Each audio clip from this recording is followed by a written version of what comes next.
Becca. So, insecurity exercise for today. Realize your own importance. Insecurity addicts are going to think, oh, I'm not important. And that's kind of why we gravitate toward mean people, because nobody else would stay with the mean people, but we would. And so that gives us our self-worth, which is abusive self-worth, but, that's what we cling to. But once people start reacting to something that you've done, something brave, like when I wrote Freak, I had 9 people write to me and tell me that book helped them to not commit suicide. And it's just a memoir, and that just freaked me out. I couldn't believe it would be something like that.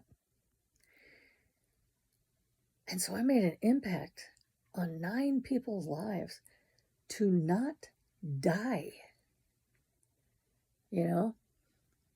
You don't realize your own impact and how important you are. You might smile at a stranger, or tell them they look nice, or their hair looks pretty in the sunshine, anything like that. And people remember that. They can be having a bad day, and just a few kind words will change that. So share your own kindness. It's a beautiful, amazing thing. I got a letter from a reader who told me that my memoir helped her to change her major in college. She was, studying one thing, and she said she was studying it because it was easy. But then she read Freak, and she said it was so similar to what her childhood had been like that she decided that she wanted to help people. And I say repeatedly in the book, different ways I want to help people, and different ways I did help people, especially kids. So she changed her major to child psychology so she could help abused kids like herself.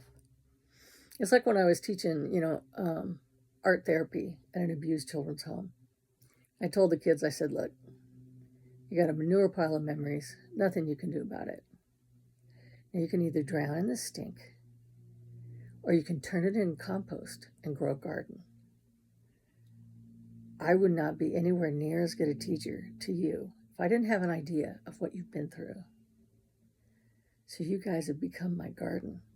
You turn that steaming pile of crap into something that could help beauty come forth.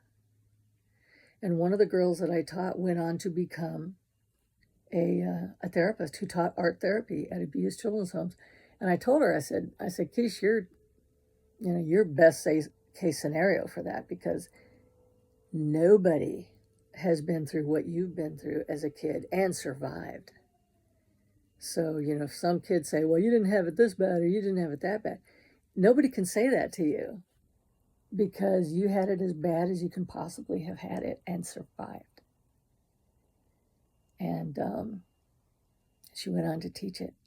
So she turned her gigantic pile of manure into like a royal garden, helping all these kids.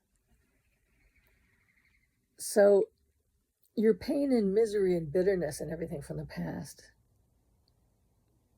can be tools to help others. So check it out. Give it a try.